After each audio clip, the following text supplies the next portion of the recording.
লীলাময় বিগ্রহায়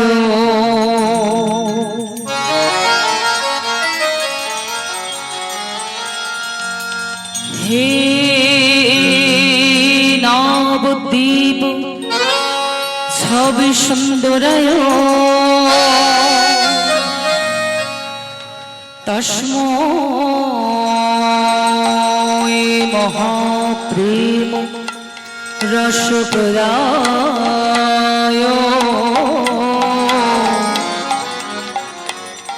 শ্রী চৈতন্য সুন্দরায় নমঃ নমস্তে।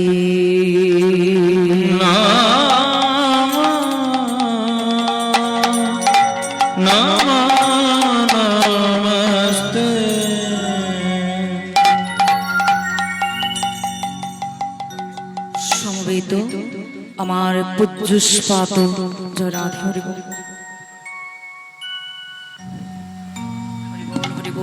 প্রেম সে দুটি বাহু তুলে বলুন নিতাই গৌর প্রেমানন্দে হরি হরি বল হরি বল হরি বল হরি বল। জয় জয় রাধেশ্যাম জয় রাধেশ্যাম। সমবেত আমার পূজ্যস্পাত প্রাতঃস্মরণীয় আমার সেই গৌর অনুরাগী ভক্তবৃন্দগণ এবং কৃষ্ণ অনুরাগী ভক্তবৃন্দগণ এবং মাগো সেই পরা প্রকৃতি যিনি বিশ্ব প্রসবিনী সেই কৃষ্ণ কান্তা শিরোমণি সেই মহাবিষ্ণু জননী শ্রীমতী রাধারানী অংশশুভতা আমার সকল জননী গো সবার চরণে এই দিনহীনা মাগো এই ভক্তিহীনা এই জ্ঞানহীনা কীর্তনিয়া আমাদের এই ক্ষুদ্র সম্প্রদায় আপনাদের চরণ করতে দাঁড়িয়েছে মা। সকলে দুটি বাহু তুলে একটিবার আশীর্বাদ করবেন যেন আপনাদের চরণ প্রান্তে দাঁড়িয়ে ভগবানের কিঞ্চিত নাম বর্ণন করে আপনাদের কর্ণগোচর করিয়ে যেন আপনাদের মনে একটুখানি আনন্দ প্রদান করতে পারি। শাস্ত্রী মহাজন বলেছে ভক্তের কৃপা পাওয়া কোনদিনের জন্য সম্ভব নহে, এই যে অসম্ভব কর্ম। তো আপনারা সেই অগণিত ভক্ত দুটি বাহু তুলে এই হতভাগিনীকে আশীর্বাদ করবেন বাবা, যেন আপনাদের চরণ প্রান্তে দাঁড়িয়ে কিঞ্চিত হরি কথা আমি আলোচনা করি আপনাদের মনে একটুখানি আনন্দ প্রদান করতে পারি। তো মাগো আমি তো একে একে আপনাদের চরণে গিয়ে প্রণাম নিবেদন করতে পারছি না, তো দূর থেকে এই হতভাগিনী আপনাদের চরণ লক্ষ্য করে প্রণাম নিবেদন করছি। তো সবাই মিলে একটিবার আশীর্বাদ করে বলুন নিতাই গৌর প্রেমানন্দে হরি হরি বল হরি বল হরি বল।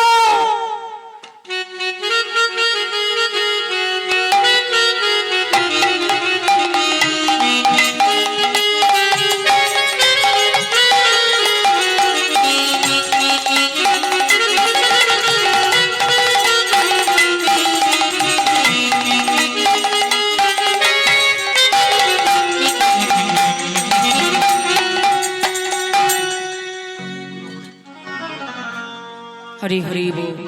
তো চলুন বাবা সবাই মিলে আমরা মধুর বৃন্দাবনে উপনীত হয়েছি।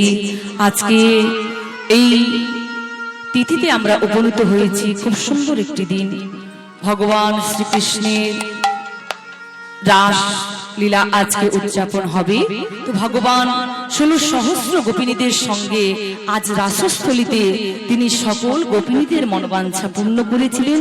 আজকের সেই শুভ দিন, সেই শুভ দিনে আমরা আজ উপনীত হয়েছি নব বৃন্দাবন ধামে। শাস্ত্রী মহাজন বললেন যেখানে হয় প্রভুর আনয়ন সেখানে হয় মধুর বৃন্দাবন, যেখানে হয় হরি নাম সংকীর্তন সেখানে হয় মধুর মধুর মধুর বৃন্দাবন। নিতাই গৌর প্রেমানন্দে হরি হরি বল হরি বল হরি বল। তো চলুন এই স্থান আজকে নববৃন্দাবন ধামে পরিণত হয়েছে। আর সেই নববৃন্দাবন ধামে আমরা উপনীত হয়েছি, ভগবানের ভক্তলীলা আস্বাদন করব। তো মাগো, আস্বাদনের পূর্বে আমাদেরকে কিঞ্চিৎ বাবা নিতাই গৌর চরণ স্মরণ করে যেতে হবে। ঠিক যেমনি করে মাগো, এই পার্থিব জগতে যদি কোনো পরিবারের সন্তান কোনো তীর্থ ভবনে যায়, মা, যাওয়ার পূর্বে বাড়িতে গুরুজনদের চরণে প্রণাম নিবেদন করে যেতে হয়। গুরুজনদের কাছ থেকে আশীর্বাদ গ্রহণ করেই তবেই যেতে হয়। ঠিক তদ্রূপ মাগো, আমরা ভগবানের যে কোনো লীলা আস্বাদন করি না কেন, কিংবা ভগবানের ভক্তের আমরা যে কোনো লীলা আস্বাদন করি না কেন, বাবা আমাদেরকে কিঞ্চিৎ নিতাই গৌর চরণ স্মরণ করে যেতে হবে। মা, তো চলো সবাই মিলে কিঞ্চিৎ নিতাই গৌর চরণ স্মরণ করি। হরি বল, হরি বল, জয় নিতাই, জয় গৌর হরি। আমার শ্রী গৌরাঙ্গে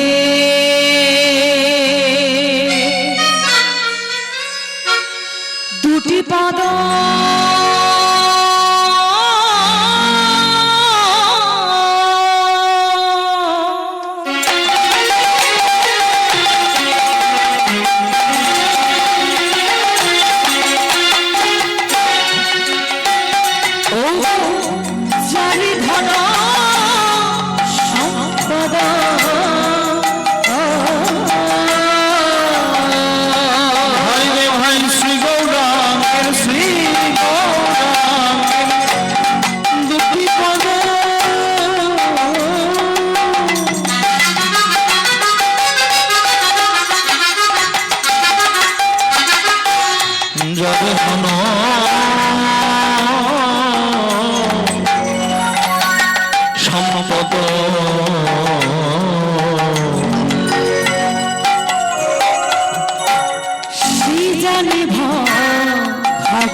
সমাগত গৌর ভক্তবৃন্দগণ, এখন আমরা যে পদটি শ্রবণ করছি বাবা, এই পদটি গোস্বামী গণের মধ্যে একজনা গোস্বামী, আর তিনি হলেন নরোত্তম দাস ঠাকুর।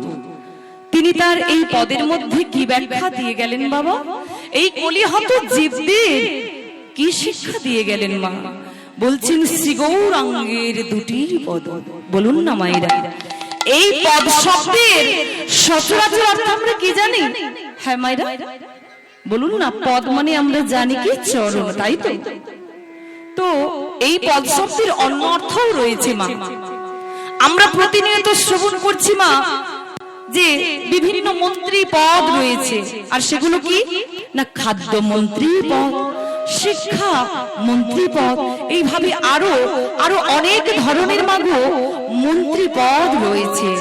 আর সেই সব পদ শব্দের অর্থ হলো কি একটি আসন বর্তমান, তাই তো? একটি আসন। তাহলে দেখুন পদ শব্দের এক অর্থ হলো চরণ আর অন্য অর্থ হলো কি আসন, তাই তো? যদি আমরা ভেবে নিতে পারি এই পদ শব্দের অর্থ হলো চরণ, তাহলে পদের মধ্যে কি ব্যাখ্যা তিনি দিয়ে গেলেন মা? বলছেন শ্রী গৌরাঙ্গের দুটি পদ, অর্থাৎ মাগো আমার গৌর হরি দুটি চরণ রয়েছে দেহের মধ্যে বর্তমান, তাই তো? বলছে যার ধন সম্পদ। তো মাগো আমার ওই গৌর হরির দুটি চরণকে যে ভক্ত ধন সম্পদের মতো করে ভাবতে পারে মাগো, সে জানে ভগবতী রস। যে ভক্ত আমার গৌর হরির ওই দুটি চরণকে ধন সম্পদের মতো করে ভাবতে পারলো মাগো, সেই ভক্তই জানে যে ভক্তি রসের সার তত্ত্ব কোনটি। তাই বলছি সে জানে ভগবতী রস সার। নিতাই গৌর প্রেমানন্দে হরি হরি বল, হরি বল, হরি বল। অন্য অর্থে তারা বোঝাচ্ছে কি বাবা? শ্রী গৌরাঙ্গের দুটি পদ, অর্থাৎ এই পদ শব্দের অন্য ব্যাখ্যা হয়েছিল কি পদ, তাই তো? তো আমার গৌর হরির দেহের মধ্যে রয়েছে মাগো দুটি আসন বর্তমান, আর সেই দুটি আসন কি শ্রী গৌরাঙ্গের দুটি পদ। আমার গৌর হরির দেহের মধ্যে রয়েছে দুইটি আসন, আর এক হলো সেই দুইটি আসনের মধ্যে একটি আসন হলো গোবিন্দের আসন, আর অপরটি হলো আমার রাধারানীর আসন। এই রাধা কৃষ্ণ মিলিত কোন গৌর সুন্দর কোন ভক্ত বলছি গোরা, হ্যাঁ গোবিন্দের গৌ আর রাধারানীর রানী গোরা। কিন্তু মাগো মাত্র 24 বছর বয়সী মা, মাত্র 24 বছর বয়সী যখন তিনি সন্ন্যাস ধর্ম গ্রহণ করলেন, তারপরে নাম হয়ে গেল কি শ্রীকৃষ্ণ চৈতন্য মহাপ্রভু। এই আমাদের মতো মা, এই আমাদের মতো সকল অচৈতন্য জীবগণদেরকে কেবলমাত্র চেতনা প্রদান করার জন্য তিনি মাত্র 24 বছর বয়সী এই ভারত ভূমিতে বাবা, ভারতবর্ষের মাটিতে আমাদের এই মাগো বাংলার মাটিতে শ্রী নবদ্বীপ ধামে সূচি মাতার কোল আলো করে এই ধরাবক্ষে উদয় হয়েছিলেন বাবা, তাই না? হরি হরি বল। তো দেখুন মায়েরা, এই যে গৌর হরি ধরাবক্ষে অবতীর্ণ হয়েছে, আমাদের মতো কলিহত জীবগণ আমরা কি সহজে উপলব্ধি করতে পেরেছি বাবা? আমরা তো উপলব্ধি করতে পারিনি, কিন্তু মাগো গৌর হরির একজন পরম ভক্ত তিনি প্রথম উপলব্ধি করতে পেরেছিলেন। তো সেই ভক্তটির নাম কি বাবা? তিনি হলেন রায় রামানন্দ। আর কোথায় উপলব্ধি করতে পেরেছিলেন মা? সেই গোদাবরী নদীর তীরে তিনি উপলব্ধি করতে পেরেছিলেন যে এবার রায়কান্তি এবং আমার গোবিন্দের অংশ নিয়ে এবার সেই গৌর হরি গোরা হয়ে এই ধরাবক্ষে অবতীর্ণ হচ্ছে, তাই তো? তো মাগো গৌর হরি যে ধরাবক্ষে এসেছে, তাই শাস্ত্রের ভাষায় কি বলছে গো? রাধা কৃষ্ণ একই আত্মা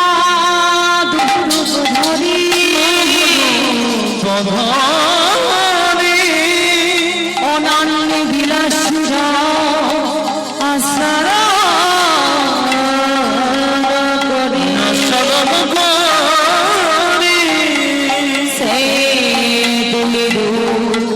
চৈতন্য গোস্বামী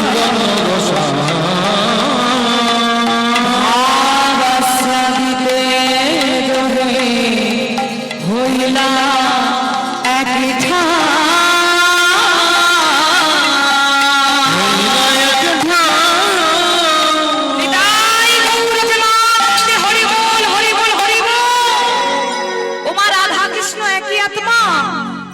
দেহধরি এসেছিলেন সেই দাপর যুগে। এবার সেই দাপর যুগ থেকে একই অঙ্গে মিলেমিশে একাকার হয়ে এই কলিযুগে তিনি অবতীর্ণ হলেন বাবা। তো অবতীর্ণ তো হয়েছেন, কিন্তু কলিহত জীবদের জন্য তিনি কি নিয়ে এলেন গো? হ্যাঁ মা, প্রভু আমার অবতীর্ণ হয়ে দেখলেন মা এই কলিহত জীবদের দেহে অনেক অনেক ধরনের ব্যাধি, তাই না? আর সেই ব্যাধিগুলো কি? কারো পেটে ব্যথা, কারো মাথা ব্যথা, কারো জ্বর হয়েছে, কারো সুগার, এইভাবে অনেক অনেক ধরনের ব্যাধি এই কলিহত জীবদের দেহে মধ্যে রয়েছে, তাই না? তো মাগো দেখুন, এই সকল রোগে মহৌষধি নিয়ে প্রভু আমার ধরাবক্ষে অবতীর্ণ হলেন। আর সেই মহৌষধিটি কি? আহা নামে চিন্তামণি ভাই,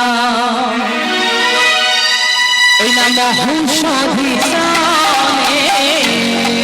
নাম চিন্তামণি মহৌষধি শানে অনুপম ভক্তি নেশায় চন্দনে অনুপম ভক্তি মধু নেশায় চন্দনে অনুপম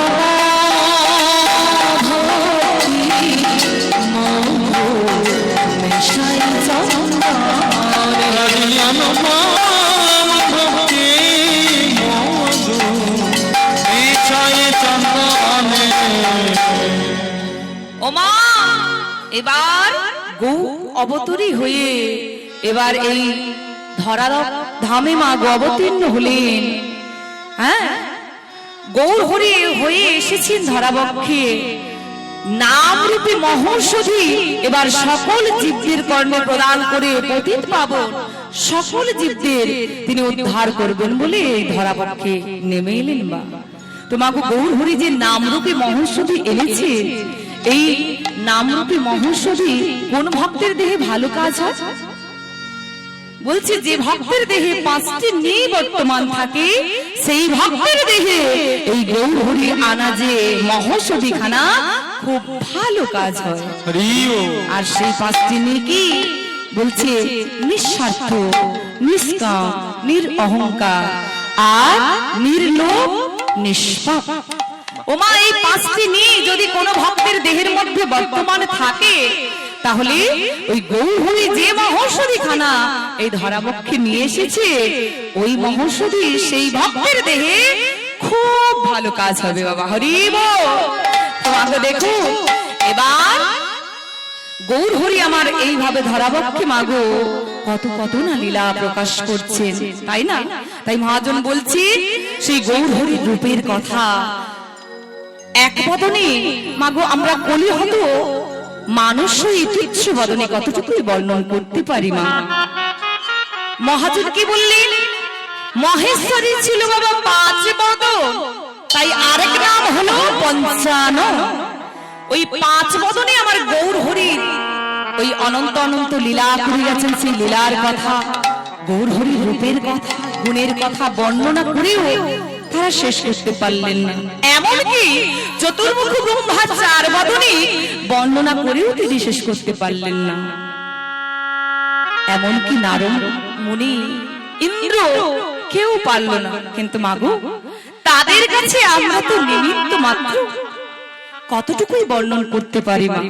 তাই লীলার ভাষায় বলছে কি গো? আহা যে গৌরাঙ্গীর নামলা দেখো তারে হয় প্রেমাদা, তারে হয় প্রেমাদা, যে গৌরাঙ্গীর নামলা তারে হয় প্রেমাদা,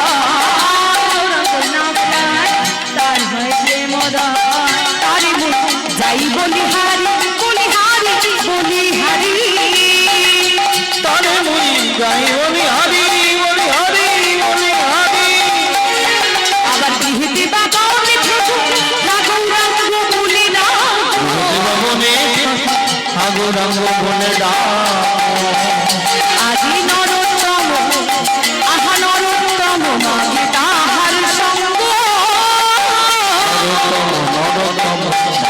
তবে সঙ্গ তাই ভাজো ভাজো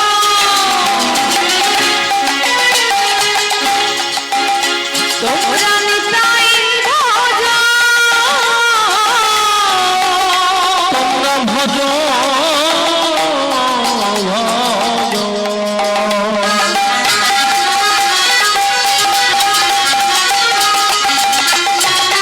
তোমরা নিতাই ভজ আজ নিতাই ভজলে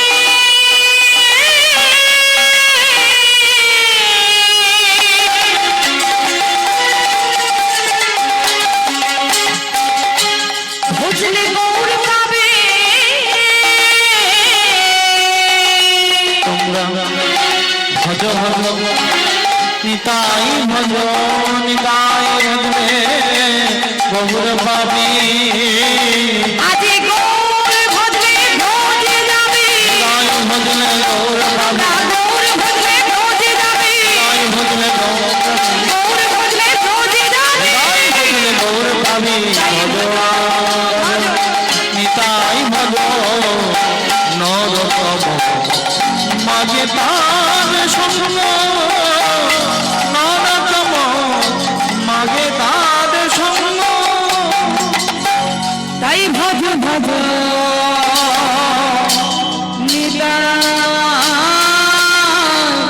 ভজ আজ নিতাই ভজলে ভজলে তোমরা গো পাবে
হরি বল, জয় নিতাই, জয় গুরু হরি। তোমাগো মধুর বৃন্দাবনে উপনীত হয়েছি। আমরা কিঞ্চিত নিতাই গৌর চরণ শরণ নিয়েছি। এরপর মাগো আমরা কিঞ্চিত রাধারানীর চরণ শরণ নিয়ে আমরা আজকে লীলা আস্বাদন করব। তো মাগো এই নব বৃন্দাবন ধামে উপনীত হয়েছি। আমরা সবাই মিলে বদন ভরে গাইব। তো মায়েরা বৃন্দাবন ধামে গিয়েছেন তো? হ্যাঁ মায়েরা, বৃন্দাবন ধামে যেতে হলে কি নাম গাইতে হয় বলুন তো? রাধার নাম জপ করতে হয়, তাই তো? রাধে রাধে বলতে হয়। তো মাগো আমরা সেই রাধারানীর চরণ দর্শন করব আর সেই মধুর বৃন্দাবন ধামে আমাদের মনটাকে নিয়ে যাব। এই মন রূপ গাড়িতে করে আমরা এই নব বৃন্দাবন ধামে বসে সেই মধুর মধুর বৃন্দাবন ধাম দর্শন করে আসব। আর তার জন্য বদন ভরে রাধারানী গুণকীর্তন করব, করে করতালি আর বদনে নাম বলবো। তো সবাই মিলে বলি রাধারানী কি, শ্যাম সুন্দর কি, কৃষ্ণ কানাইয়া লাল কি। একটু উলুধ্বনি হবে সবাই মিলে মায়েরা। হরি বল হরি বল। আর ভক্ত বাবা জয় ধ্বনি নিতাই গৌর প্রেমানন্দে হরি হরি বল, হরি বল হরি বল হরি বল। চলুন সবাই মিলে। मैं तो आए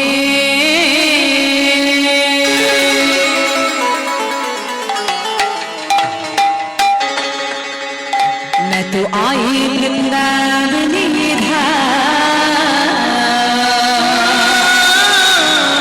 जय हो किशोर तेरे चरणों में।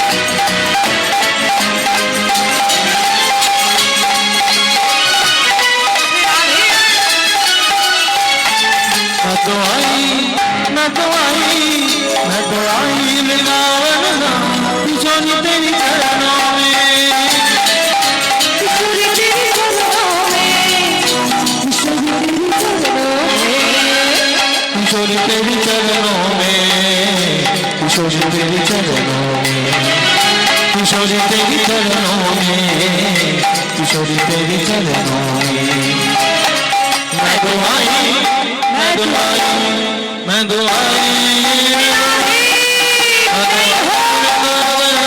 किशोरी तेरी चरणों में, किशोरी तेरी चरणों में।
ভ্রমণ করে সাধের মানব জন্ম পেয়েছি, হেলায় হারালে হবে না, একটু বদন ভরে সবাইকে বলতে হবে, হবে তো মা?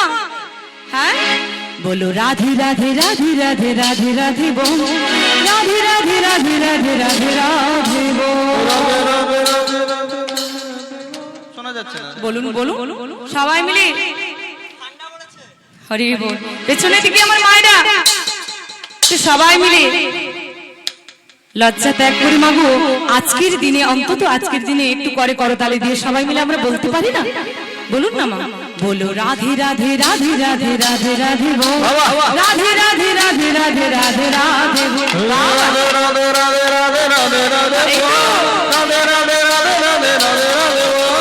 রাধে রাধে রাধে রাধে রাধে রাধে রাধে রাধে রাধে রাধে রাধে রাধে বল, রাধে রাধে রাধে রাধে রাধে রাধে বল, বলো রাধে রাধে রাধে রাধে রাধে রাধে বল, রাধে রাধে রাধে রাধে রাধে রাধে বল, রাধে রাধে রাধে বৈষ্ণবী বালি রাধে, রাধে রাধে রাধে বৈষ্ণবী বালি রাধে, রাধে রাধে রাধে বৈষ্ণবী বালি রাধে, রাধে রাধে রাধে বৈষ্ণবী বালি রাধে।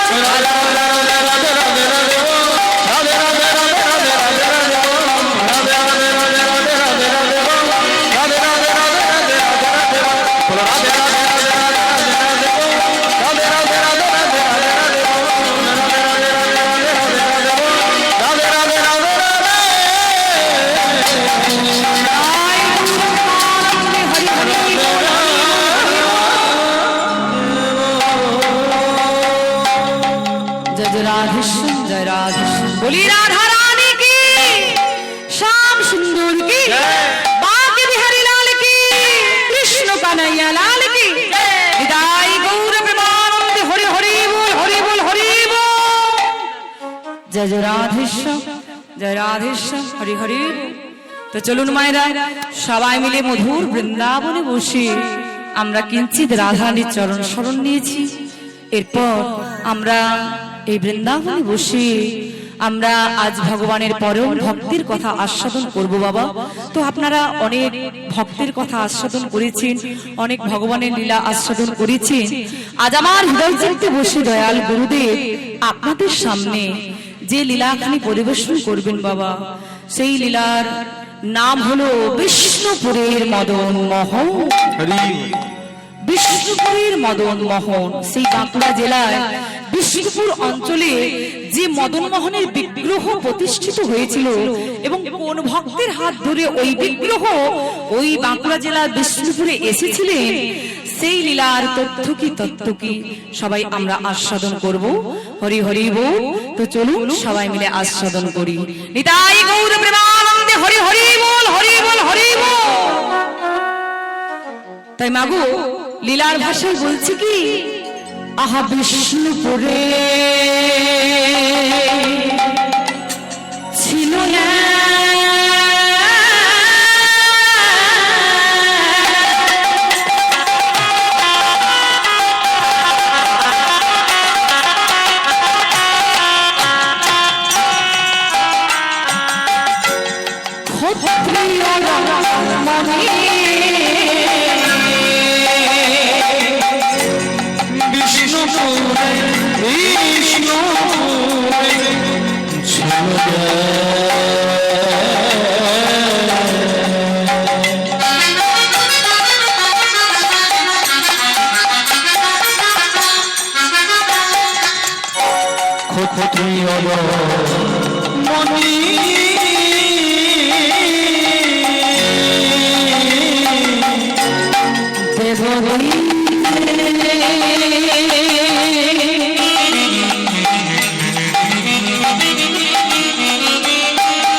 ভক্তি সদা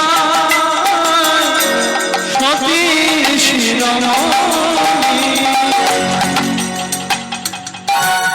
শিলাবতী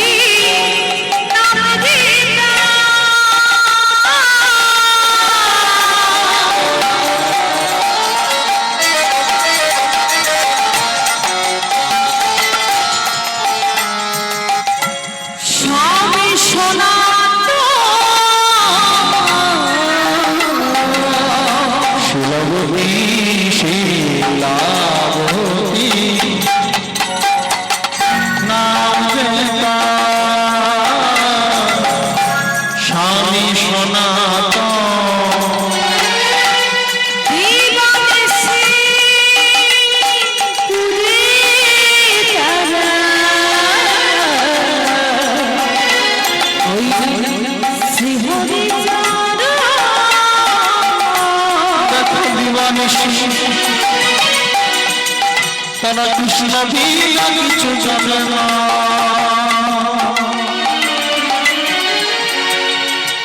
দয়াময় বলে দাও কেমনে আমি পারে হব এই যে বৈতরণী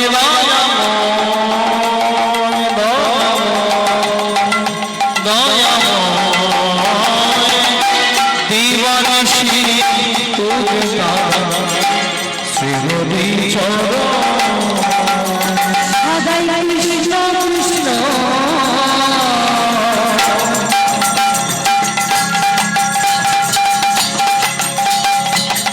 কৃষ্ণ বলে। সদাই কৃষ্ণ কৃষ্ণ কৃষ্ণ বলে তাদের বুকু ভেসে যায় হরি হরি বল।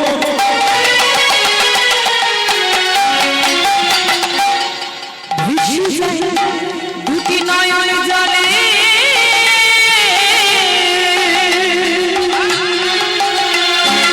সবাই কৃষ্ণ কৃষ্ণ কৃষ্ণ বলে। মুকুল এসে যায় ওই না নয়ন জলে সদাই কৃষ্ণ কৃষ্ণ কৃষ্ণ বলে তাদের বুকু ভেসে যায় দুটি নয়ন জলে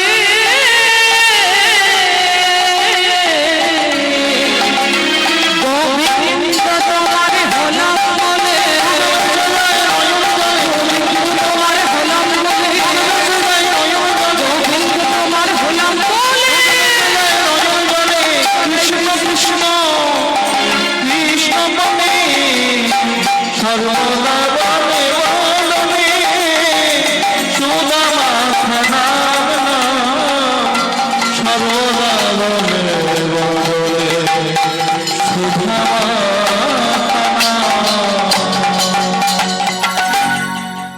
ওমা যে ভক্তের কথা আজ আস্বাদন করব ভক্ত গোপাল সিংহ তোমাগো সেই ভক্ত গোপাল সিংহ এখনো পৃথিবীতে আসেননি তো পিতা হলেন সনাতন দাস আর মাতা শিলাবতী সেই বাঁকুড়া জেলার মধ্যে মাগো এই বাঁকুড়া জেলার বিষ্ণুপুর নামটা কিভাবে হলো বলছি মল্লরাজ বীরহাম্বীর শ্রীনিবাস আচার্যের কাছে মাগো শিষ্যত্ব গ্রহণ করলেন দীক্ষা নিলেন দীক্ষা নিয়ে সেই দিন থেকে মাগো তিনি ওই অঞ্চলে বিষ্ণু পূজা শুরু করে দিয়েছিলেন বিষ্ণু পূজা আরম্ভ করেছিলেন তাই সেই দিন থেকে ওই অঞ্চলের নাম হয়ে গেল বিষ্ণুপুর ওমা বাঁকুড়া জেলার কিছুটা অংশ এবং মুর্শিদাবাদের কিছুটা অংশ এইভাবে কিছু কিছু অংশ নিয়ে ওই অঞ্চলটি গড়ে উঠেছে বাবা তো মাগো দেখুন ওই অঞ্চলে সেই যে পরম ভক্ত গোপাল সিংহ সেই গোপাল সিংহের পিতার নাম হচ্ছে কি হ্যাঁ ওই সনাতন দাস আর মাতা হলেন শিলাবতী তো মাগো এই সনাতন দাস পেশায় কি ছিলেন ঠিক যেমনি করে মাগো আমাদের এই দেশ ভারতবর্ষ এই ভারত ভূমিকে রক্ষা করবার জন্য ভারত মাতাকে রক্ষা করবার জন্য আমাদের দেশের সৈনিকগণ কি করছে গো মা অবিরত অবিরত সেই ভারতবর্ষের বর্ডারে তারা যুদ্ধ করে চলেছেন বাবা তাই না কত কত সৈনিকগণ ওই দেশভূমির জন্য দেশমাতার জন্য প্রাণ কি বলি দিয়ে হ্যাঁ বলিদান দিয়েছেন তাই না কত রক্ত ঝরিয়েছেন কত অঙ্গ প্রত্যঙ্গ হারিয়ে ফেলেছেন কত মাতা তার সন্তানকে হারিয়েছেন তাই না শুধুই মাত্র এই ভারত ভূমিকে রক্ষা করবার জন্য তাই না ঠিক তেমনি করে মাগো ওই যে হ্যাঁ গোপাল সিংহের পিতা সনাতন দাস তিনি কি করতেন ওই ভারতবর্ষের বর্ডারে সৈনিকের কাজ করতেন যুদ্ধ করতেন বাবা একদিন কি হলো কর্ণাটকে যুদ্ধ করতে গিয়ে এক ক্ষত্রিয় রমণী আর সেই রমণীর নাম হলো শিলাবতী সেই শিলাবতীকে দেখে খুবই পছন্দ হলো। আর যেই না পছন্দ হয়েছে, মায়ের মত নিয়ে ওই শিলাবতী মাকে সনাতন দাস বাবা ঠাকুর আমার বিবাহ করলেন বাবা। হ্যাঁ, তো মাগো এবার বিবাহ করেছেন বাবা ঠাকুর ওই মাতা ঠাকুরানীকে। এবার সেই নববধূকে পেয়ে আজ সনাতন দাস আনন্দে আত্মহারা হয়েছে বাবা। নববধূকে নিয়ে এলেন কোথায় না নিজের সংসার ওই বাঁকুড়া জেলার বিষ্ণুপুর অঞ্চল। নিজের সংসারের মধ্যে নিজের ঘরে আনলেন নববধূকে। নববধূকে পেয়ে আনন্দে আত্মহারা হয়েছে।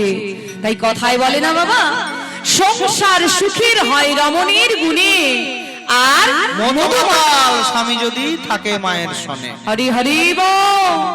হ্যাঁ মায়েরা ঠিক বললো কথাটা। বলছে সংসার সুখের হয় রমণীর গুণে, আর কি বললো, মধুমাতাল স্বামী যদি থাকেন মায়ের সনে। হ্যাঁ মা, তবেই কি সংসার সুখের হয়, শান্তি আসে সংসারে? কখনোই নয়, তাই না? স্বামী স্ত্রী দুজনার সংসার, ওই স্বামী যদি নেশা করে এখানে ওখানে ঢলে পড়ে থাকে, সংসারে সময় মতো না ফিরে আসে, তাহলে একা স্ত্রীরই সংসার। তাহলে বলুন না, স্ত্রী তো রাগ করতেই পারে, আর সেই সংসারে দ্বন্দ্ব সর্বদাই থাকবে। সংসারে শান্তি আসবে না। তাই বলছে কি, সংসার সুখের হয় রমণীর গুণে, তবে মধুমাতাল স্বামী নয়। ওই সংসার কখন সুখের হয়, গুণবান পতি যদি থাকেন আমার মায়ের সঙ্গে। হরি হরি বল, হরি বল। তো মাগো দেখুন, এই যে শিলাবতী মা, তিনি গুণবতী রমণী, এবং বাবা ঠাকুর সনাতন দাস তিনিও গুণবান। সেই বাবা ঠাকুর এবং শিলাবতী স্বামী স্ত্রী দুজনা কি করেন গো, এক মন এক পথ, সর্বদা তাদের কোনো বিভেদ নেই, মত বিভেদ নেই মা গো। হ্যাঁ, তো সর্বদা কি করেন, স্বামী স্ত্রী দুজনা ভগবানের সাধন ভজন করে। ভগবানের মন্দির রয়েছে, হ্যাঁ, তো ঘরের মধ্যে সেই ভগবানের মন্দির, আর সেই মন্দিরে গিয়ে স্বামী স্ত্রী দুজনা যেই না সকাল হয় অমনি কি করে না, শিলাবতী মা আমার স্নানের কার্য সমাপন করে। কি মায়েরা বলুন না, হ্যাঁ, সেই ভোর 3টে থেকে সকাল 6টা পর্যন্ত একটি স্নান, আর সেই স্নানের নাম হলো ঋষি স্নান। এবার সকালে 6টা থেকে মাগো ওই বেলা 9টা পর্যন্ত আরেকটি স্নান, আর সেই স্নানের নাম হলো দেবতা স্নান। আবার বেলা 9টা থেকে মাগো ওই দুপুর 12টা পর্যন্ত একটি স্নান, আর সেই স্নানের নাম হলো নর স্নান।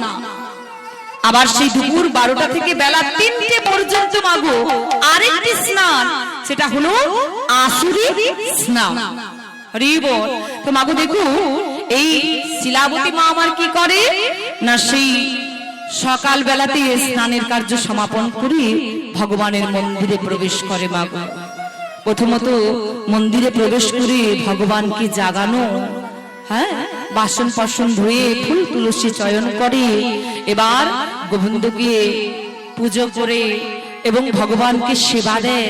অবশেষে ভগবানের আরতি করে গোবিন্দের চরণখানা বক্ষে জড়িয়ে ধরে, আর দুটি নয়ন বাড়ি বর্ষণ করে গোবিন্দকে নিবেদন করে বলে, হে দয়াময়, একটিবার এসে প্রভু, হে দয়াময়, একটিবার এসে আমার এই সংসারে মঙ্গল করে যাও প্রভু।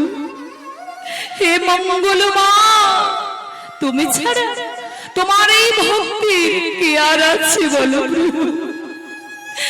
একটিবার এসে মঙ্গল করো হে মঙ্গল মা। দুটি নয়ন বাড়ি বর্ষণ করে গোবিন্দকে নিবেদন করে বলে, মঙ্গলময় প্রভু,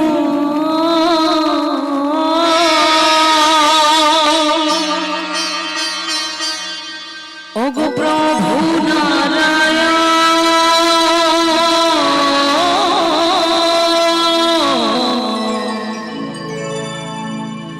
দিবানিশি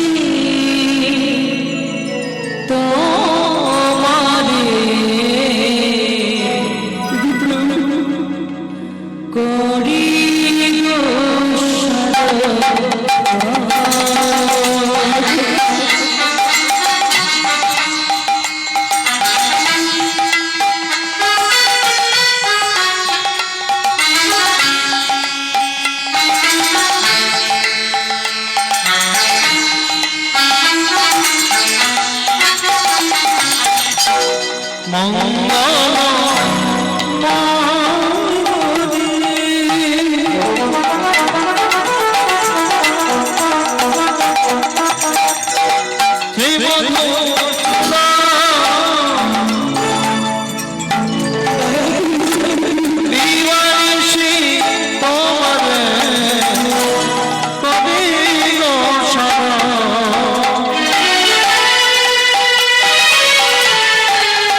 আর যে কেউ নেই।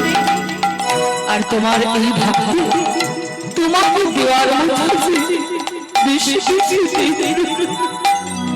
আছে শুধু অন্তরের ভিতরে আর নয়নে দুইটা নয়ন কৃপা করে সেটা গ্রহণ করো। তাই তো বলি প্রভু, না না নাই তো কিছুই মা।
তোমার এই ভক্তকে দয়া করে যাও। আজ সেই শিলাবতী মা গোবিন্দের চরণখানা বক্ষে জড়িয়ে ধরেছে মা। দুটি নয়ন বাড়ি বরিশন করে এই সংসারে মঙ্গল কামনা করছি বাবা। এমনি করে ভগবানকে পুজো দিয়ে সেবা দিয়ে ভগবানের আরতি করে অবশেষে ওই অন্তরে যত বাসনার কথাগুলো গোবিন্দকে নিবেদন করে এবার সকালবেলা ঠাকুর ঘর থেকে বেরিয়ে মাগো সেই মধ্যাহ্ন কালের জন্য দুপুর বেলার জন্য কি করলেন, ভগবানের জন্য শিলাবতী মা আমার যত্ন করে ভোগ রন্ধন করলেন। ভোগ রন্ধন করে এবার সেই ভোগ পারস করে আবারও মাগো গোবিন্দের ভোগ নিয়ে সেই ভগবানের মন্দিরে প্রবেশ করেছে। প্রবেশ করেই সঙ্গে সঙ্গে মাগো ঠাকুর ঘরের দরজাখানা বন্ধ করে দিয়েছে। কে মায়েরা বলুন না, যখন ভগবানকে ভোগ নিবেদন করানো হয়, হ্যাঁ দেখবেন ঠাকুর মশাই কি বলে যে একটি বস্ত্র আচ্ছাদন করে দাও কিংবা ওই ঠাকুর ঘরের দরজাখানা বন্ধ করে দাও। কেন কেনই বা বন্ধ করব? ওই ওই যখন ভগবানকে ওই পুজো দেওয়া হচ্ছে কিংবা ভগবানের আরতি করা হচ্ছে, ওই ঠাকুর মশাই তো বলে না যে বস্ত্র আচ্ছাদন করো কিংবা দরজাখানা বন্ধ করে দাও? কারণ মাগো ওই ভগবানকে যখন পঞ্চমুদ্রা দ্বারা ভোগ লাগানো হয় সেই সময় ওই দেহের মধ্যে যত ভক্তি রয়েছে, ভক্তি ভরে ভগবানকে ভোগ নিবেদন করাতে পারলে তবেই ভগবান সেই ভক্তের হাতে সেবা করবে। শাস্ত্রী ভাষায় ভগবান নিজেই বলে গেছেন, সর্বধর্ম পরিত্যজ মামেকং শরণং ব্রজ অহং তং সর্বপাপেভ্যো মোক্ষয়িষ্যামি মা শুচি। অর্থাৎ যে সকল ভক্তগণ সকল ধর্মকে মাগো পরিত্যাগ করতে পারে, পরিত্যাগ করে দিয়ে কেবলমাত্র গোবিন্দ চরণে এই দেহের মধ্যে যা কিছু রয়েছে মা, এই দেহ, এই মন, প্রাণ, জীবন, যৌবন, আত্মা সকল কিছু এক মন করে গোবিন্দ চরণে সমর্পণ করতে পারে মা। কেবলমাত্র ভগবান সেই ভক্তদের চিরতরে ইহলোকে এই ইহলোক থেকে মাগো পরলোকে তিনি পারাপার করে দেন। নিতাই গৌর প্রেমানন্দে হরি বল, হরি বল, হরি বল। তো মা দেখো, এই যে শিলাবতী মা তেমনি করে ভক্তি ভরে মাগো সেই ভগবানের মন্দিরে প্রবেশ করলেন। আর অমনি মনের ময়লাগুলো ঠাকুর ঘরের বাইরে বের করে দিয়ে শুদ্ধ চিত্তে গোবিন্দের মন্দিরে প্রবেশ করলেন। এবার মনের ময়লাগুলো যাতে ঠাকুর ঘর মধ্যে প্রবেশ করতে না পারে, তাই কি করলেন, তাড়াতাড়ি করে ঠাকুর ঘরের দরজাখানা বন্ধ করে দিলেন বাবা। দরজা বন্ধ করে দিয়ে ভেতরে নিরজনে বসে আবারও ভগবানকে পঞ্চমুদ্রা দ্বারা ভোগ নিবেদন করালেন। নিবেদন করি, আচরণ করি, এবার সেই গোবিন্দের চরণ প্রান্তে আবারও বসছে। আবারও অন্তরের কথাগুলো নিবেদন করে বলছে, প্রভু হে দয়াময়, দয়া করো প্রভু, দয়া করো। ওই স্বামীর সংসারে বাস করতে গিয়ে, স্বামীর সঙ্গে থাকতে গিয়ে, এই স্বামী স্ত্রী দুজনার সংসারে আজ আমি ওই স্বামীর সঙ্গে থাকতে গিয়ে সন্তান সম্ভবা হয়েছে। হে কৃপাময়, কৃপা করো প্রভু। বেশি কিছু চাই না, যেন যে সন্তানকে তুমি আমায় উপহার দিয়েছো প্রভু, যে সন্তানকে তুমি আমায় উপহার দিয়েছো, সেই সন্তান যেন তোমার ভক্ত হয়, সে যেন কৃষ্ণ ভক্ত হয়। ভবমাধারী যেন তোমার নাম বলিতে পারে, সেই ভূমিষ্ঠ হয়ে যেন তোমার সাধন ভজন করতে পারে, এমনই একজন সন্তান আমায় উপহার দাও প্রভু, উপহার দাও। এই আঁচল পেতে ভিক্ষা চাইছি। দুটি নয়ন বাড়ি বরিশন করি অমনি সেই শিলাবতী মা কতই না কাঁদলেন। আর অমনি অন্তর্যামী ভগবান মাগো অন্তরে জানতে পারলেন যে এই ভক্ত ভক্তি ভরে তার চরণের সন্তানের কামনা করছে। কোন সন্তান মায়েরা? কৃষ্ণ ভক্ত সন্তান। তো মাগো দেখো, সব ভক্তের ডাক ভগবানের কর্ণগৃহে গিয়ে পৌঁছয় না। এই যে বললাম না, অন্তরে ভক্তি থাকা চাই আর নয়নে নয়ন বাড়ি থাকা চাই, তবেই তো ওই ডাক, ওই ভক্তের ডাক ভগবানের কর্ণকুহরে গিয়ে পৌঁছায়, তা না? বলুন না মায়েরা, এর একটি উজ্জ্বল দৃষ্টান্ত দিয়ে গেছেন সেই শ্রীমদ্ ভাগবতের কথা।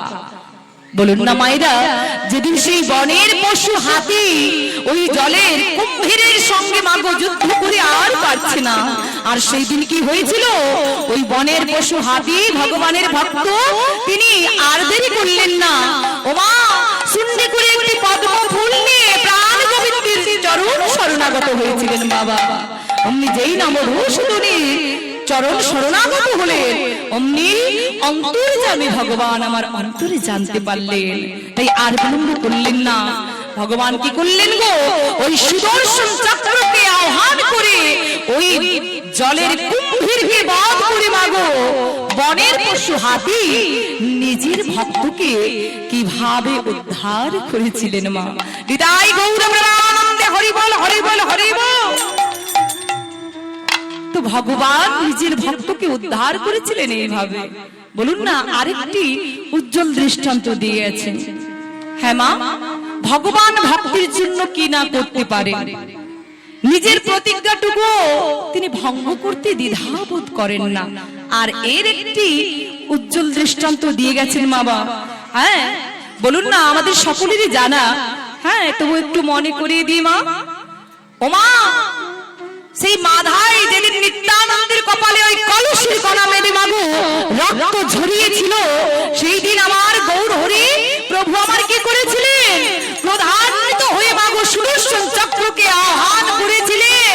কেবলমাত্র মাগো, কেবলমাত্র শ্রীপাদ নিত্যানন্দের কথাতে আমার গৌর হরি রাগ সংবরণ হয়েছিল, তাই না? তো দেখুন গৌরহরি এই যুগে প্রতিজ্ঞাবদ্ধ হয়ে এসেছেন। আর সেই প্রতিজ্ঞাটি কি ছিল বাবা? প্রতিজ্ঞাটি ছিল এই, যুগে যুগে নানা অস্ত্র ধারণ করে জীবগণদের করেছি সংহার, এবে অস্ত্র না ধরিব প্রাণে কারণ মারিব, এই হরি নামে করিব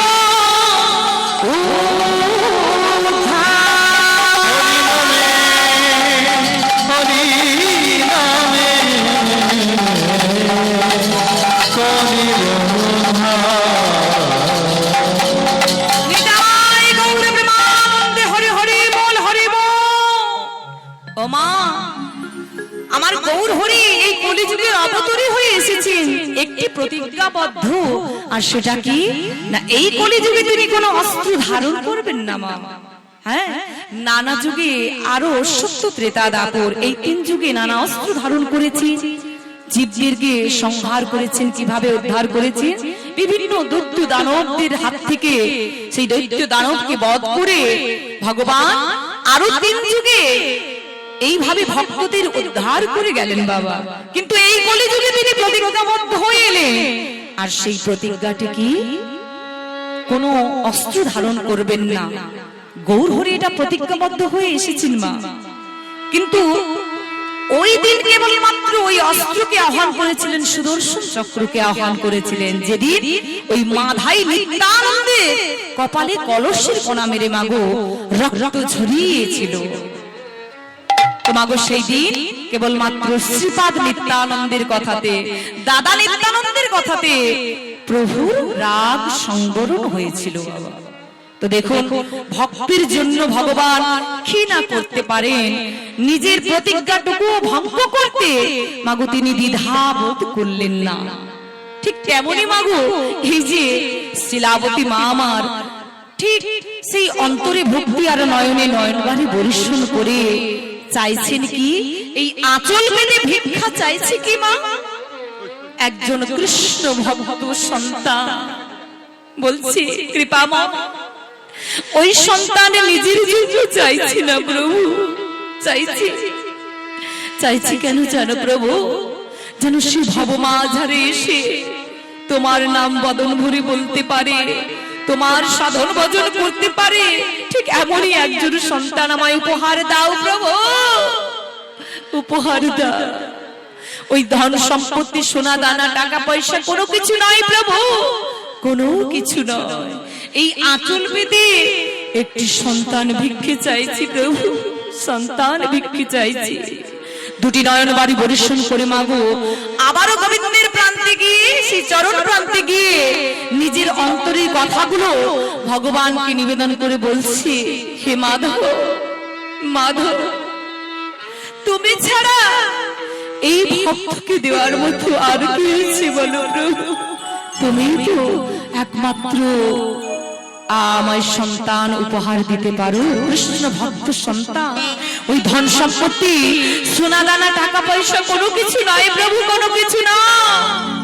এক মুঠো অন্ন হলে যাদের দিন কেটে যায় প্রভু, তাদের ওই ধন সম্পদ নিয়ে কি হয় প্রভু? কি হয়? চাই না ওই ধন সম্পদ, চাইছি এক কৃষ্ণ ভক্ত সন্তান। হে মাধব কৃপা করো প্রভু, কৃপা করো। মাধব হে